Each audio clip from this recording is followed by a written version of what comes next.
atake po ng Houthi rebel sa Red Sea.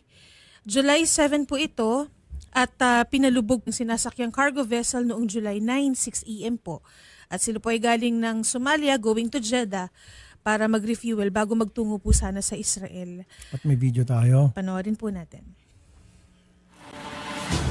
Oh, Yan po yung pinakawala po na missile.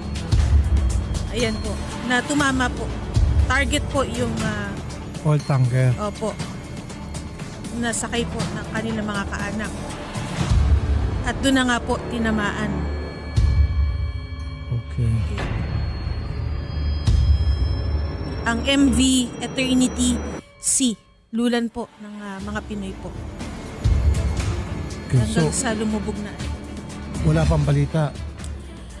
Yun po, nanghihingi din po sila ng update, Idol Rafi. Andyan si Secretary Hans Kakdak. Yes Papasukin po, nga natin. papasukin na po natin. Magandang hapon po sa inyo.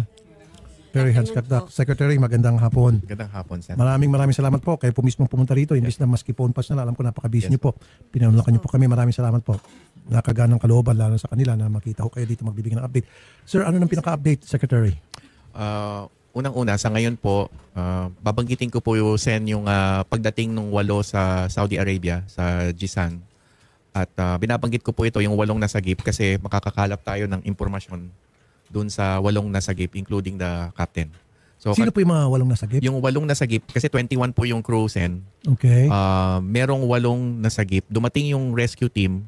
Okay. At lahat na po ay nakatalon sa, at least karamihan nakatalon sa tubig, Okay. sa dagat. At 8 ang na-rescue. Mhm. At ito po yung 8 nakauwi, nakarating kagabi sa Saudi Arabia. Wala doon sa 8. At wala po. Kasi kung 21 po yon, 8 ang nasagip sa tubig, ibig sabihin may 13 unaccounted for. Okay, kasama na po yung Kasama mga po sila doon. Doon sa 13 unaccounted for, merong 4 na napabalitaan na nasawi. Pero, nabanggit ko na rin sa kanila, hindi pa ho ito kumpirmado. Mhm. Kaya't aalamin pa ho natin, yung isa sa mga buhay ay yung kapitan. Okay. At mahalagang source ng impormasyon bukod doon sa iba, yung kapitan, Sen. Kasi yung kapitan ang dalagang may responsibilidad na mamahala sa kanilang lahat. Mhm. So, aalamin po natin kung totoo na may nasawing 4.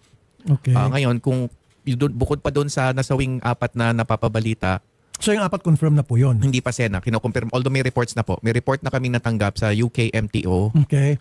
na may 4 na nasawi. But again, pangako ko po sa mga pamilya na i-validate natin yan sa iba't ibang source katulad nung survivors. Okay. Sila kasi ang posibleng maging source. Mhm. Kasi po,